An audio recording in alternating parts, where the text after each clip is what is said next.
વાવ થરાદ જિલ્લાના બાબર વિસ્તારના ખેડૂતોએ અતિવૃષ્ટિથી થયેલા પાક નુકસાનના પૂરતા વળતરની માંગ સાથે બાબર મામલતદારને આવેદનપત્ર આપ્યું હતું। ખેડૂતોનો આક્ષેપ છે કે તેમને પાક નિષ્ફળ પેકેજ અંતર્ગત પૂરતો લાભ મળ્યો નથી। આવેદનપત્રમાં જણાવાયું છે કે પૂર દરમિયાન ખેતી પાકોને થયેલા નુકસાન સામે અપૂરતું વળતર મળ્યું છે। આ બાબતે જરૂરી તપાસ કરીને યોગ્ય વળતર ચૂકવવામાં આવે તેવી માંગ કરવામાં આવી હતી।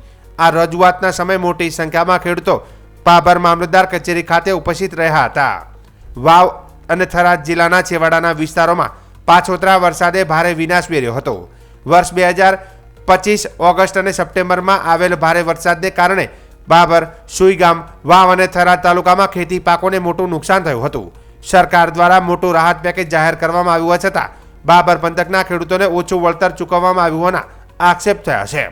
ખેડૂતોએ સર્વે ટીમો દ્વારા વહાલા દ્વાલાની નીતિ અપનાવી અન્યાય કરવામાં આવ્યો હોવાનું જણાવ્યું હતું। તો કેટલાક કિસ્સાઓમાં વધુ જમીન ધરાવતા ખેડૂતોને ઓછું વળતર મળ્યું છે, જ્યારે ઓછી જમીન ધરાવતા ખેડૂતોને વધુ વળતર મળ્યું છે। ખેડૂતોએ આ બાબતે યોગ્ય તપાસ કરીને સહાયથી વંચિત રહેલા અને ઓછું વળતર મળેલ ખેડૂતોને પૂરતું અને ન્યાયી વળતર મળે તેવી માંગ કરી છે।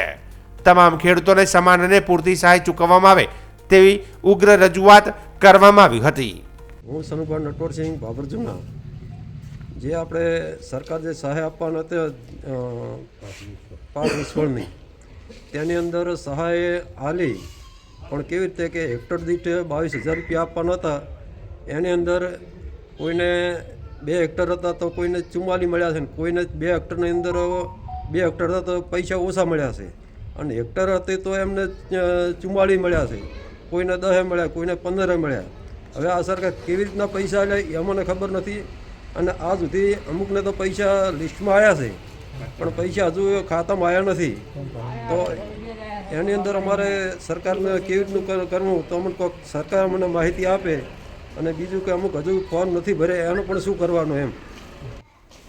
આજે અમે મામલતદાર ઓફિસે આવ્યા હતા, આવેદનપત્ર આપ્યું છે, અને જે જમીન ધોવાણના પાક નિષ્ફળના પૈસા જે મળવામાં સરકારે આપ્યા પણ ઓછા વધતા આપ્યા છે, એવું બધું કરેલ છે।